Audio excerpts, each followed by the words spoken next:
Hello, my name is Ariel. I am a student of English. This is my story. I want to tell you about my life in London. I want to tell you about my fantastic teacher. You can read my story. You can learn English with me. Lesson 1. I go to London.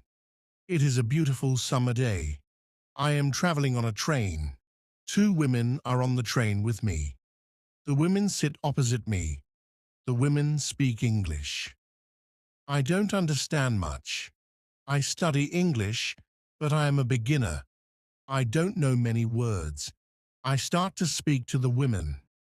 I say some words in my basic English. The women understand. I understand what I want to say. I am happy. I say that I want to learn English. They women tell me that they are from England. They go home from a conference. Our conversation is 10 minutes long. The next station is my station. I say goodbye. The women give me their address and phone number. They tell me that I can visit them in England. Then we say goodbye. Lesson 2. I go to London. After this meeting, I work on my English every day. I translate texts and I watch films in English. In 6 months, my English is much better. It is good, but I want to know more.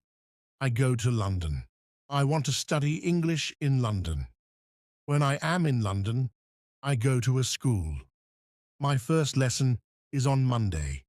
I meet my teacher and other students in the class. Teacher is a young lady. She is very nice. We say our names. We say where we are from. Then the lesson starts. Our teacher has a question for us. She wants to know how we study English. Our teacher says that she can teach us a very effective method to learn English. This method is very simple. Our teacher tells us that we don't have to study. We don't have to read textbooks, but we have to use English a lot. It is very good for me. I don't like studying and I don't like textbooks. Then we speak about what is important when we learn a new language. Our teacher tells us we need languages for communication. Languages help us say ideas and understand ideas. So when you learn a new language, the best method is to use the language for communication. And this is what we will do in our course. We will speak a lot. Many students try to remember new words. They also study grammar rules. And these students don't use English for speaking. They study about the language, but they don't use the language. Of course, you need to learn new words and new grammar, but you don't have to study them. In this course, I want to show you a very simple and effective method. How to learn words and grammar. I like what our teacher says. Our lesson continues. We speak about our hobbies and what we do in our free time. We speak in pairs or with our teacher. We speak all the lesson. I like it. I am really happy. This system of learning is very good for me. When you want to learn English, use English for communication. I like it. I am really happy. Communication. Lesson 2. How to learn words. I go to school on Tuesday again. One student asks a question, which is very interesting. She asks, what is the best method to learn new words? Our teacher says, there are many things which you can do if you want to learn new words. For me, reading is the best. If you read, you learn faster than people who don't read. It is good to read for 30 minutes every day. I want to show you what you can do if you want to get the maximum from reading. It is very important that the book or text which you read is interesting for you. The book can be a nice story. The text can have interesting information for your job or your hobby. Don't read a text which isn't interesting for you. It is good to read a text in which you know a lot of words. Of course, sometimes you can see words which you don't know. When you see a word which you don't know, take a dictionary and look at the word in the dictionary. Then continue reading. You don't have to write the word on a dictionary in the dictionary. Remember the word. When you translate the word, continue reading. Concentrate only on understanding the text. It is important. When you see another new word, translate the word. The method is very simple. You only read and you translate new words. It is all. Reading is also good because when you read, you learn how. Every word is connected to other words in the sentence. You see how to connect the words correctly. This method of learning new words is very effective. Try it, and you can see how fast you can learn new words. Then we continue with the lesson. We speak about the situation in England. We speak about the best jobs for students. This is good because I want to have a job. I want to do something after my school. I ask other students if they know where I can find a job. They tell me that I can go to a job center. The job center has a lot of jobs for students. This is good for me. I am happy that I know where I can find a job. When my day at school is finished, I go to the job center. I don't know what jobs I can do. So I ask the lady at the job center what the best job for a student is. The lady tells me that they have some good jobs for students. She tells me that I can be a cleaner or a waiter in a cafe. She tells me that my English is good for work at a cafe. The training is not difficult and I can use English when I speak to customers. The lady tells me that I can start my job on Thursday. It is all good for me. I'm happy that I have a job where I can use English. When you want to learn new words effectively, read for 30 minutes every day. Lesson 3. How to learn pronunciation. On Wednesday, I go to school again. There is one student in the class who is more quiet than other students. He is from South Korea. When our teacher asks if we have any questions for her, this student from Korea says that he has a question. He says that he has a big problem with pronunciation. He knows that his pronunciation is not very good, but he doesn't know how to make it better. He doesn't speak much because he doesn't like his pronunciation. He says that he reads and watches films in English a lot. He understands very well, but he also wants to speak well. He asks if there is something what he can do with his pronunciation. When my teacher hears this, she says, "Okay, I can tell you something about pronunciation and how to practice it. I also want to teach you a technique which can help you with pronunciation. First, we have to look at why students have problems with pronunciation. When we speak, we have to move our mouth. We have to use muscles in our mouth. The problem is that when you speak English, sometimes you use your muscles like in your native language. Then your English pronunciation is like pronunciation in your native language. This happens to many students who learn English. Almost every student has a little different pronunciation than native speakers have. It is not a big problem because usually people understand what you want to say. You are a student, and it is logical that your pronunciation is different. You are not perfect when you study English, but you can work on your pronunciation and make it better. There is a great technique that can help you a lot. The name of this technique is shadowing. The technique is very simple. When you do shadowing, you simply copy the sound which you hear. When children learn their first language, they also copy what they hear. They copy after their parents again and again, and after some time, their pronunciation is perfect. You can learn English pronunciation the same way. You can take some video, which is not very fast, and which you understand very well. You listen and you copy what you hear when you hear it. It is all. Then our teacher goes to www.wweb.com and she finds a good video where the shadowing technique is well demonstrated.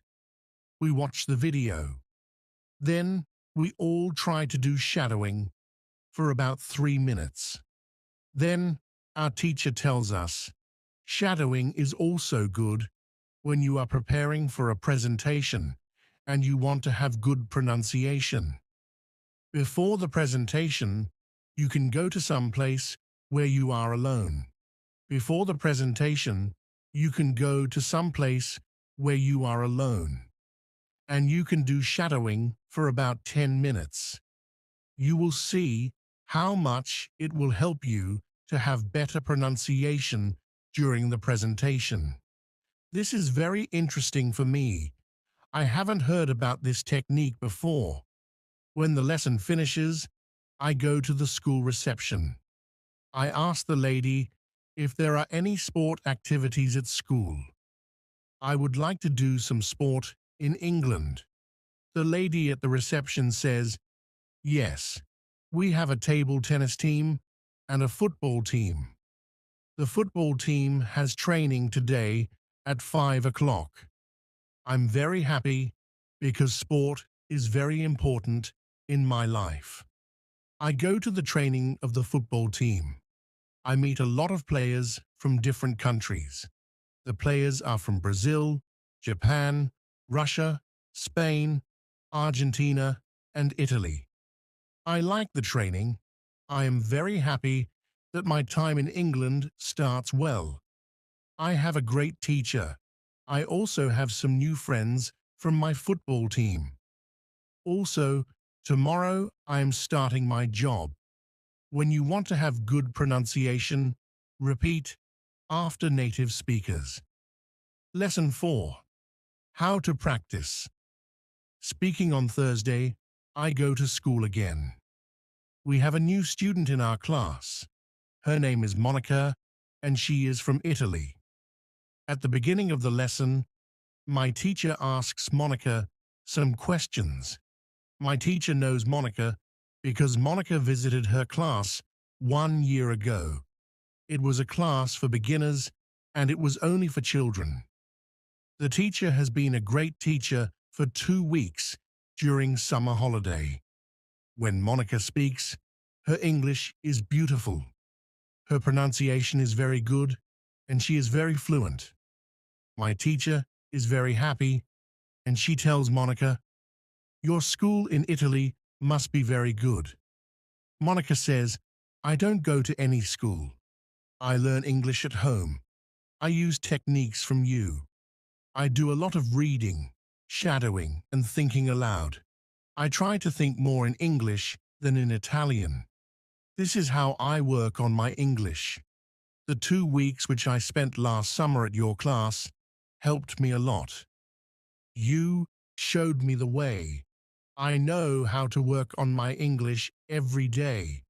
This is why I wanted to go to your class again, because 1 year ago I was a beginner and now I can speak English. I want to learn from you again. My teacher is very happy when she hears these words. She thanks Monica for helping me. I'm so happy. I'm so happy.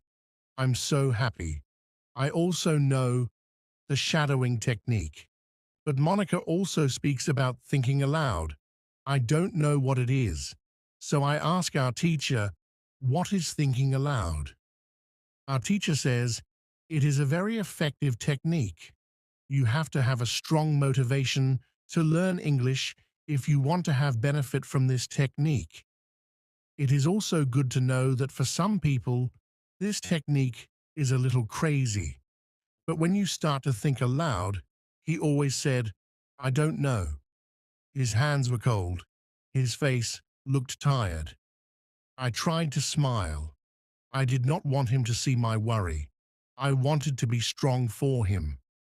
The doctors came to check on him. They looked at the test results. They spoke in low voices. I listened carefully. They said, he needs more time. I wanted a better answer. I wanted to hear, he is getting better. But they did not say that. I asked many questions. I wanted to know everything. I wanted to help. But this time, I was not the doctor. I was just a son. I sat by his bed. I read books to him. I told him about my work. I told him about my patients. He listened. He said, you are a good doctor. His words made me proud. But I wanted to hear him say, I feel better. I wanted to see him walk again. I wanted to see him eat well. But he was still weak. At night, I watched him sleep. I checked his breathing. I looked at the machines. The numbers were the same. Nothing was worse, but nothing was better. I closed my eyes. I thought about my patients. I thought about my past. I thought about my childhood. My father was always strong. He worked hard. He took care of me. And now he was in bed. He needed me. But I did not know how to help him. One day, I brought him outside. I pushed his wheelchair. The sun was bright. The sky was blue. He looked at the trees. He smiled. He said, you are a good doctor. He said, it feels good to be outside. I was happy to see him smile. I wanted him to feel normal again. I wanted him to believe that he could be strong again. I said, you will walk again soon. He nodded, but his eyes showed doubt. More days passed.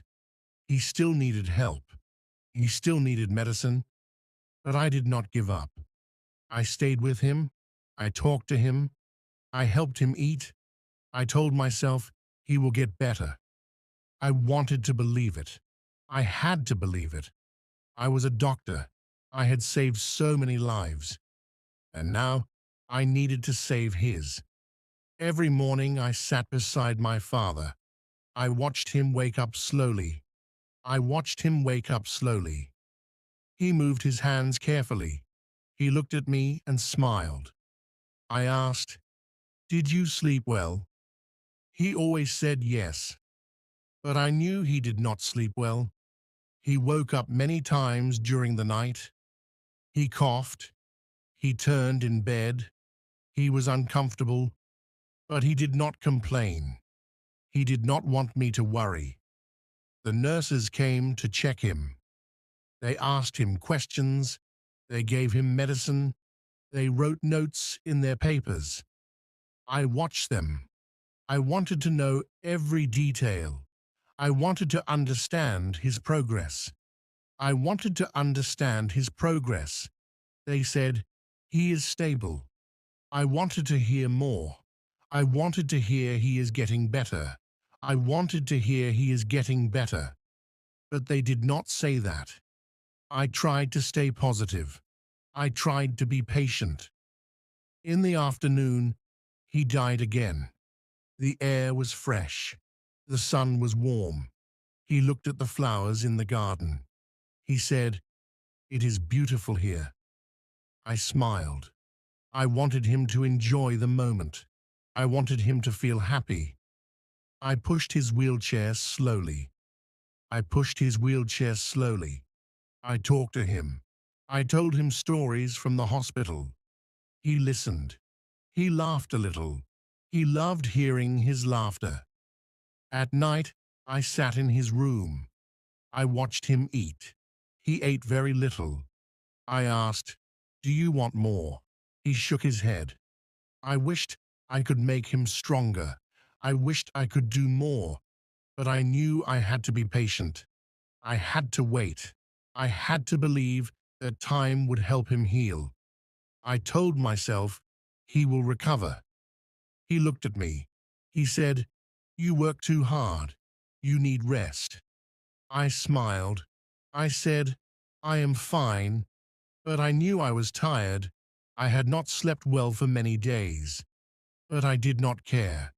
My father was more important. I wanted to be there for him. I wanted to take care of him, just like he had taken care of me when I was a child. More days passed. I watched him closely. I checked his pulse. I looked at his face. Some days he looked better. Some days he looked tired, but he never gave up. He kept trying, and I stayed with him. I held his hand. I talked to him because I believed he would get better, because I needed him to get better. Days turned into weeks. I spent every moment with my father. I watched his every move. I noticed small changes. Some days he sat up longer. Some days he ate a little more. These small things gave me hope. He is getting better. But I was still afraid. I wanted to see big changes. I wanted to see him walk again. I wanted him to be strong like before. One morning he looked at me and said, "I want to try walking." His voice was soft but determined. I felt a mix of emotions. I was happy, but I was also scared. I knew he was still weak. I did not want him to fall, but I smiled and said, "Okay, let's try." Held his arm. Slowly, he put his feet on the floor. He stood up, shaking. He took one small step, then another. My heart was racing. He was walking. He sat back down after a few steps. He was tired, but he was smiling. I felt tears in my eyes. I said, "You did it." He nodded. "I will try again tomorrow," he said. I held his hand. "Yes, you will," I whispered. At that moment, I felt something change. I felt real hope. For the first time in weeks, I believed he would recover. The doctors saw his progress. They were happy. They said, "He is improving." Those words felt like music to my ears. The nurses smiled at him. They encouraged him. He tried walking every day. He was slow, but he did not stop. He pushed himself. He wanted to be strong again. I admired his courage. He never gave up. One evening, we sat outside. The sky was orange and pink. The air was cool. My father looked at me. He said, "You have taken good care of me." I smiled. "You took care of me first," I said. He laughed softly. He reached for my hand. "I am proud of you," he said. I felt warmth in my heart. Those words meant everything to me. I watched him closely. He still needed rest. He still needed medicine, but he was better. He was better. He was better. He was better. He was better. He was better. He was better than before. I knew he was on the right path. I knew he would be okay. I told myself, this is why I became a doctor. I wanted to help people. I wanted to give them hope. And now I was giving hope to the person I loved the most. More time passed. My father kept trying. He walked more. He ate more. He talked more. The hospital was not his home anymore. He was getting ready to leave. I felt relief. I felt happiness. I had spent years saving lives, but this time, saving my father's life meant everything. The day finally came. My father was ready to leave the hospital. The doctor said, "He can go home now." I felt happiness in my heart. I had waited for this moment. I had dreamed about it. My father smiled at me. He was still weak, but he was stronger than before. He said, "Let's go home." Those words felt like magic. They felt like victory. I helped him into the car. He looked outside the window. The city was busy. People walked fast. Cars moved quickly. Life outside the hospital felt different. It felt normal. My father took a deep breath. "Fresh air," he said. I laughed. "Yes, fresh air," I said. I knew he had missed the outside world. He had missed home. When we arrived home, I helped him inside. He sat in his favorite chair. He looked around. "I miss this place." I smiled. "This place missed you too," I said. My mother brought him tea. He held the warm cup in his hands. He took a sip. He closed his eyes. "Perfect," he whispered. I could see the peace in his face. He was home. The days passed. My father walked more. He moved slowly, but he did not stop. He sat in the garden. He enjoyed the sun. He read books. He listened to music. He talked to my mother. He laughed with me. Every little thing felt special. Every small moment felt important. I watched him carefully. I saw his strength return. One afternoon, he called me. "Come here," he said. I sat next to him. He looked at me with warm eyes. "You have been a great son," he said, "and a great doctor." I felt my heart grow warm. "I just did what you taught me," I said. He smiled. "You saved me," he whispered. I held his hand. "You saved yourself," I said. I thought about my journey. I had saved many lives. I had seen many patients recover. But this was different. This was personal. I had fought for my father's life. I had stayed with him every day.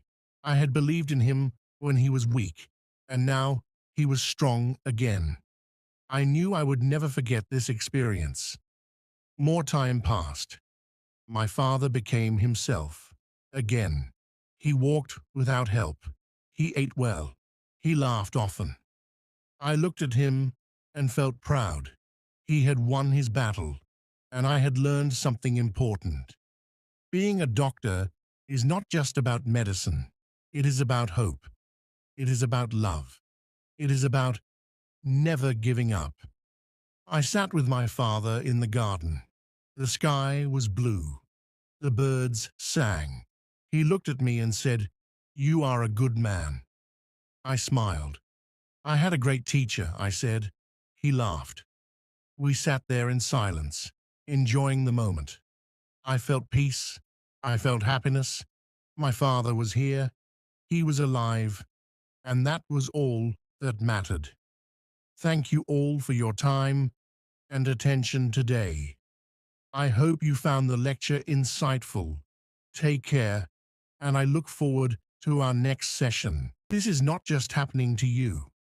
Millions of people around the world are struggling with social media addiction. Even celebrities, billionaires, and successful people have faced this issue. For example, Tom Holland, the famous actor from Spider-Man, once admitted in an interview that he was completely obsessed with social media. He said that every time he posted something, he kept checking his phone again and again to see how many likes and comments he got. And guess what? It made him anxious. It made him insecure. He finally deleted social media from his phone because he realized it was affecting his mental health. But why does this happen? Why do we become addicted to social media?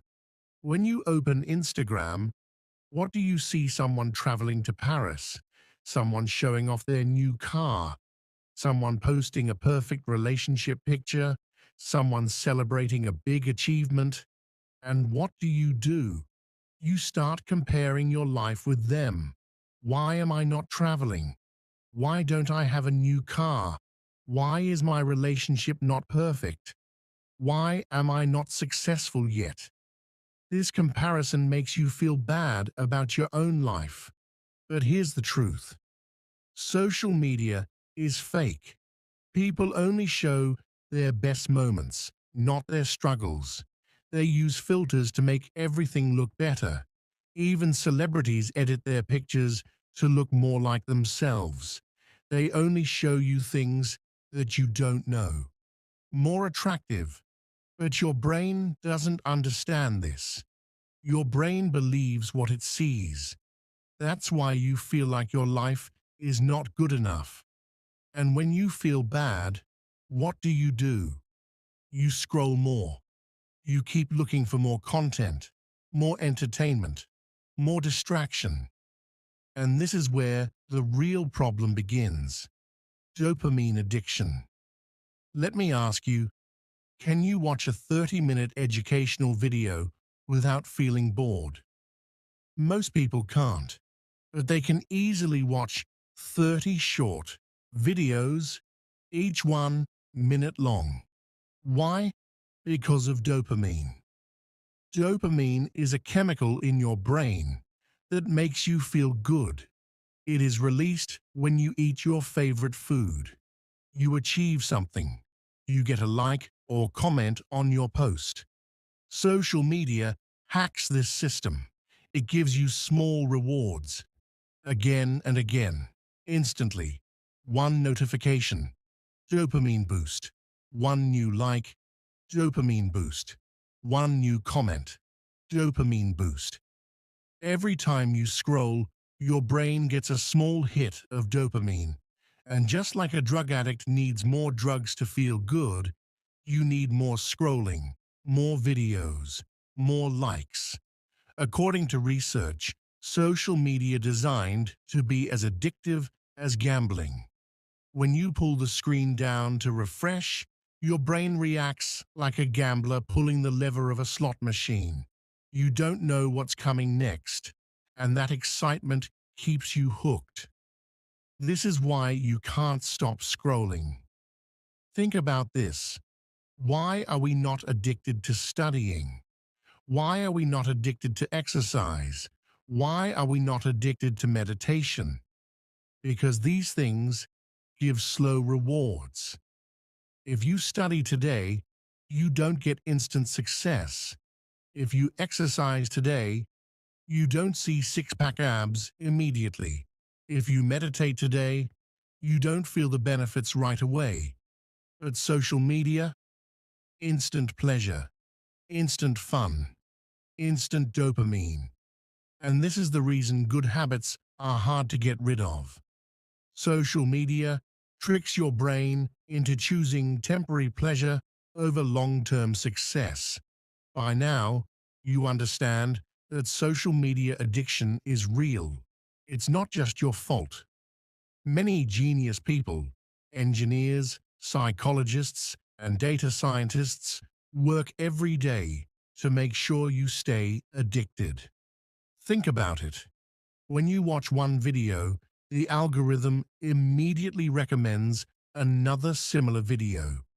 When you like a post, the app shows you more posts just like that.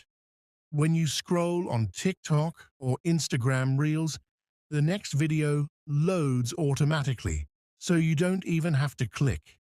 These apps are designed to control your attention. It's their profit, but your loss. Your time is gone. Your energy is wasted. Your focus is destroyed. Your real life is slipping away. Now the big question is, how do you escape? How do you break free? Don't worry, I will tell you exactly how. Step 1. Understand that social media is a trap. The first step to breaking free is to realize that social media is designed to keep you stuck. They don't want you to use their app for 10 minutes. They want you to stay for hours. The more you stay, the more money they make from ads. And what do you lose? Your dreams, your future, your life. So before you pick up your phone, ask yourself one question. Am I using social media, or is social media using me?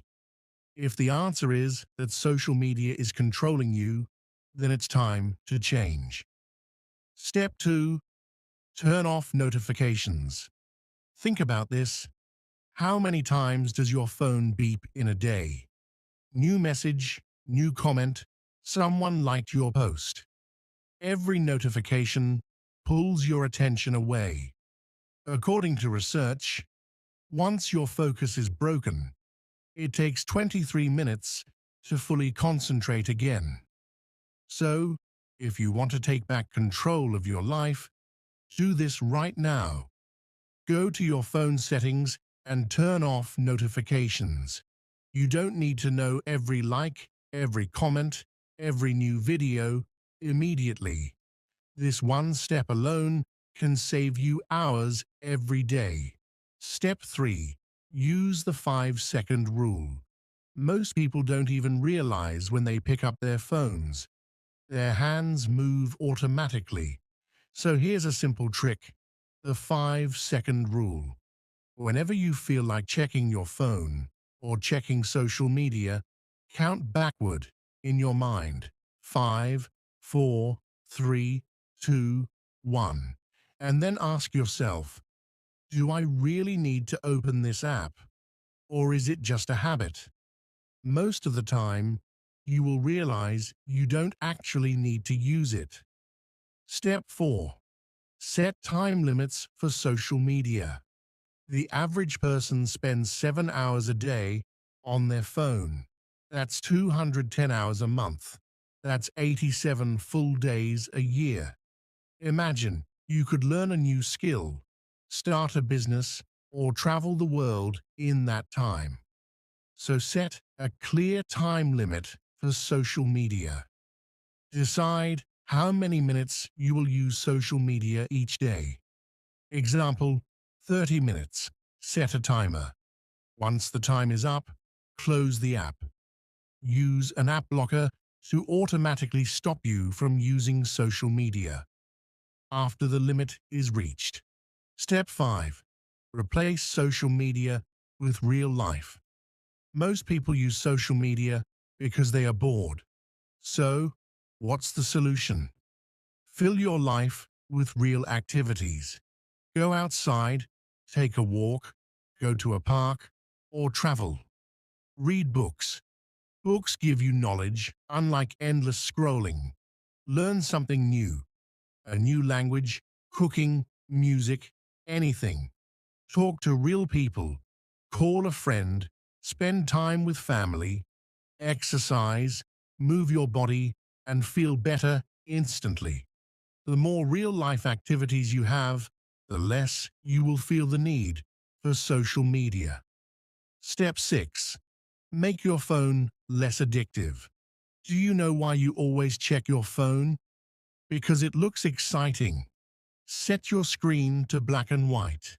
First, it's normal to feel nervous when speaking a new language, but with practice, we can get better. Speaking to ourselves, joining clubs, and talking to native speakers help a lot.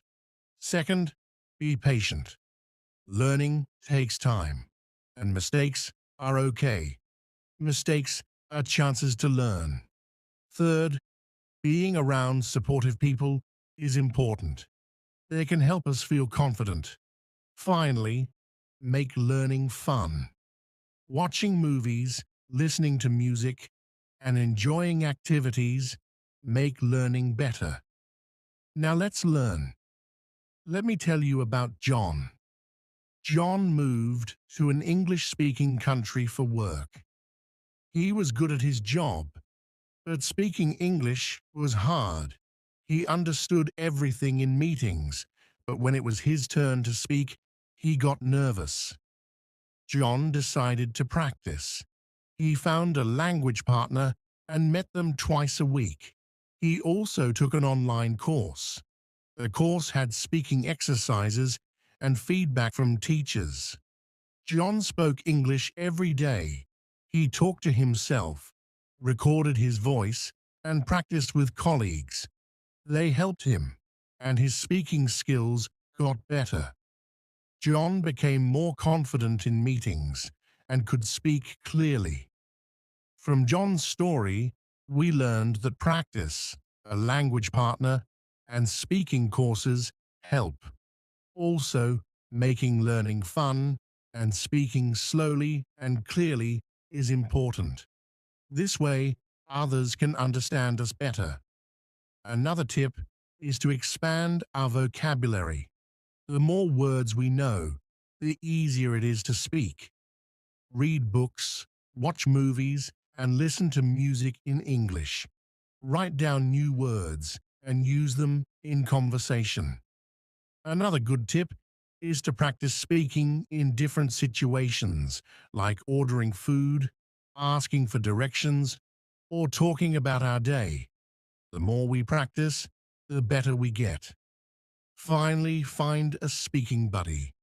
This can be a friend, family member, or language partner. Practicing with someone makes it fun and less scary. Set small goals too. Don't expect to speak perfectly right away. Small steps, like learning one new word or practicing a sentence, will help you see progress and stay motivated. Let me tell you about Sarah. Sarah moved to an English-speaking country for her studies. She was good at reading and writing, but felt nervous speaking in class. She understood everything, but had trouble speaking. She wanted to improve. Sarah decided to take small steps. Every morning, she would practice speaking in the mirror. She talked about her plans, introduced herself, and asked questions. Sarah joined a study group too. She listened at first, but soon she started asking questions and sharing ideas. Sarah joined a study group too. She listened at first, but soon she started asking questions and sharing ideas.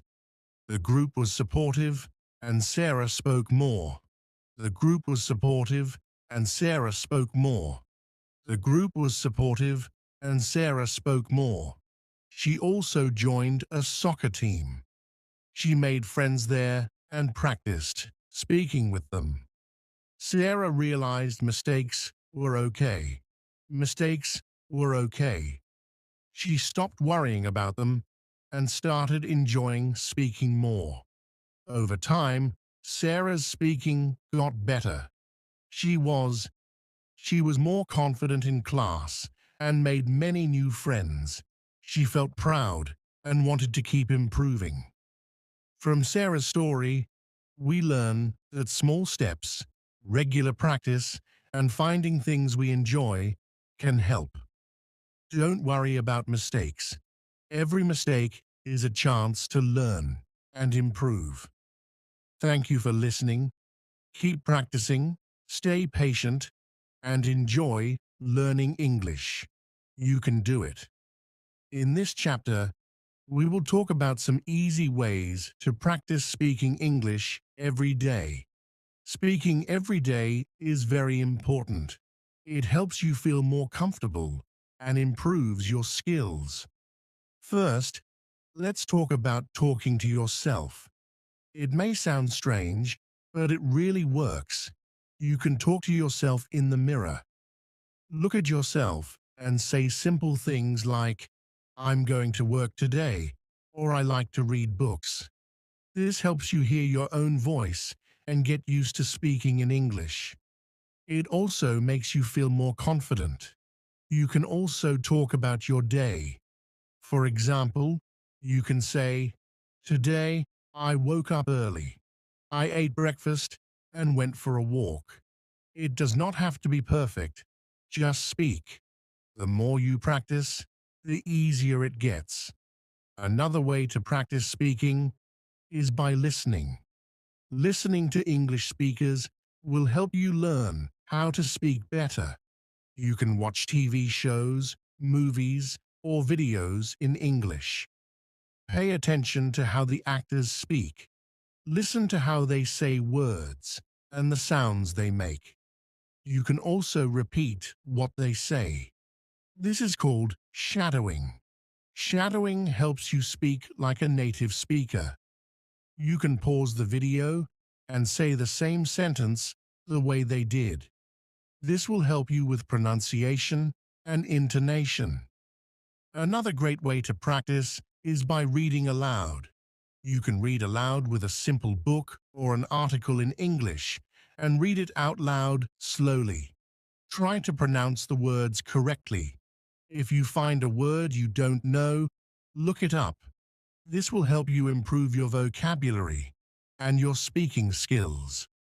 You can also read children's books, as they usually have simple words and sentences. You can also record yourself speaking. Use your phone or a voice recorder to record your voice. You can also record yourself speaking. Use your phone or a voice recorder to record your voice. Record your voice. After recording, listen to it.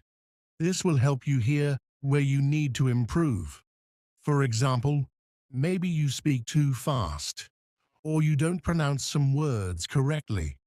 This helps you understand your mistakes and work on them.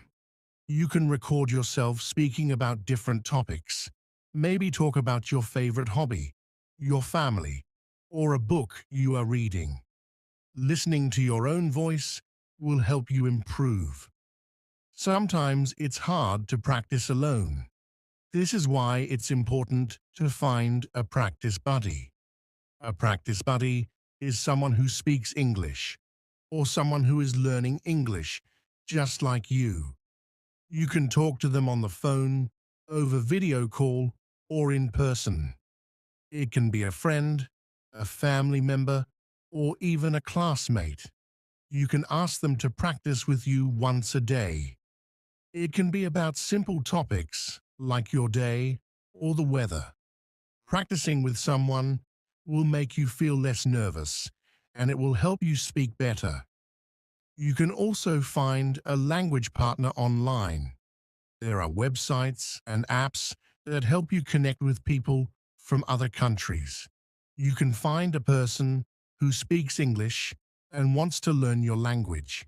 You can help them. You can practice speaking with them every week. This is a fun way to improve your English because you get to know new people and learn about their culture. Another way to practice is by joining an English club. Many cities have clubs where people meet to speak English. In these clubs, people practice English with each other in a fun and relaxed way. It's a great chance to meet other people who are learning English. They will understand how you feel and they will encourage you. It's okay to make mistakes in the club. Everyone is there to learn and help each other. This is a great way to practice speaking in a safe environment. When you practice, don't worry about making mistakes. Everyone makes mistakes when they are learning something new. The most important thing is to keep going. Mistakes are not bad. They are opportunities to learn. Every time you make a mistake, you get better because you learn what to do next. Don't be afraid of mistakes. Be proud of every step you take toward improving. You can also set small goals. This will help you stay motivated. For example, today you can focus on learning 10 new words and using them in sentences. Tomorrow, you can practice speaking about your favorite hobby in English. When you reach your goals, you will feel proud of yourself. Small goals help you see how much you are improving. Also, don't forget to enjoy learning. The more fun you have, the more you will want to practice. You can listen to English music, watch English cartoons, or play games in English. It's not always about studying hard. It's also about having fun with the language. The more you enjoy it, the better you will become. Now let's talk about being patient with yourself. Learning a language takes time. You will not become perfect in one day, but that's okay. Every time you practice, you are getting better. Celebrate your progress, no matter how small. Be patient with yourself and trust the process. You are learning and improving every day. So remember, talk to yourself in the mirror. Listen to English speakers. But another part of me felt sadness, too. We both missed our father. We both felt the empty space he had left behind. "I miss him, too," I said quietly. "I don't know why you did what you did, Daniel, but I know you're hurting." Daniel's eyes filled with tears. "I don't know what happened to me. I just wanted to feel important. I thought the money would make me feel that way, but now it feels empty. I can't fix what I've done." For a moment, we just sat there, not speaking. The weight of the past was heavy, but at that moment I realized something. Maybe we couldn't fix everything, but we could try to rebuild. "I don't know if I can forgive you yet," I said slowly, "but I want to try. I don't want to live with this pain anymore." Daniel nodded. "I understand. I don't expect forgiveness right away, but I'm here, Mike. I'm trying." That night, I went to bed feeling strange. It was the feeling of something starting to change, something starting to heal. The next day, Daniel came to me. "Mike, I want to make things right," he said. "I know I can't fix everything, but I can start by giving back what I took." It wasn't much, but it was a start. He handed me a small envelope with a note inside. "I'm sorry," the note said. "This is for Dad." It wasn't the end of our story, but it was the beginning of something new. Maybe we would never be the same as we were before. Maybe we couldn't go back to the way things were, but we could move forward together. The days that followed were different. Daniel and I didn't talk about the past anymore, but there was a change in the air. It was as if we were both waiting for something, waiting for the healing to begin. I could see that Daniel was trying. He began to help around the house more. He fixed things that had been broken for years, and he even started to spend more time with the family.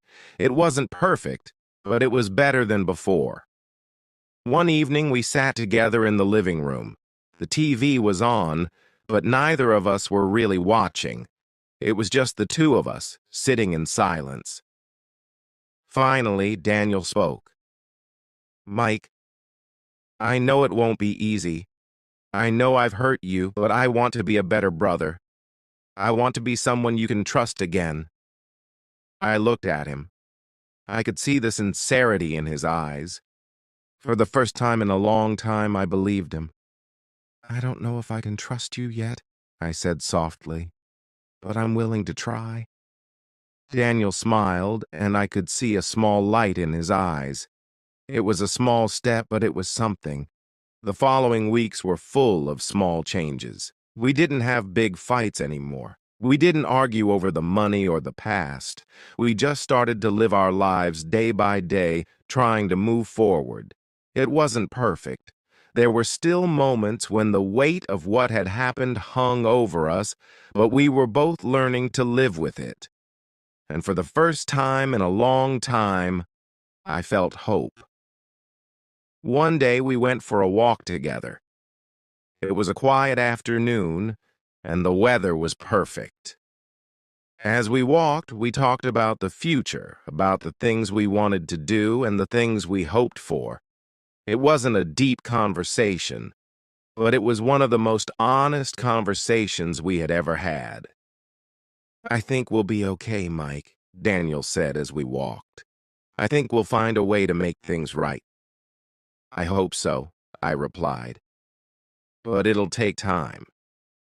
And as we continued to walk, I realized that maybe, just maybe, we would find a way to rebuild not just the things we had lost, but our relationship too. It wasn't going to be easy, but it was a start, and that was all I needed. It had been a few months since that walk.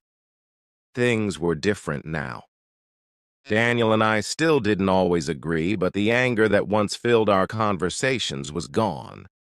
We were learning how to communicate, to understand each other. One afternoon, as we sat together, I looked at him. He was no longer the man I once fought with. He was different, and so was I. The hurt from the past was still there, but it didn't control us anymore. "I know I made a lot of mistakes, Mike," Daniel said one evening, "but I'm trying. I really am." "I know," I said quietly, "and I'm trying too." The weight of the past seemed a little lighter now. There were still times when the past felt too heavy, but those times were becoming fewer. One day, Daniel invited me to a small celebration. It wasn't a big event, just a simple gathering with close friends and family. But it was important to him, and I could tell it meant a lot. As I stood there, looking around at the people who cared for us, I realized how far we had come.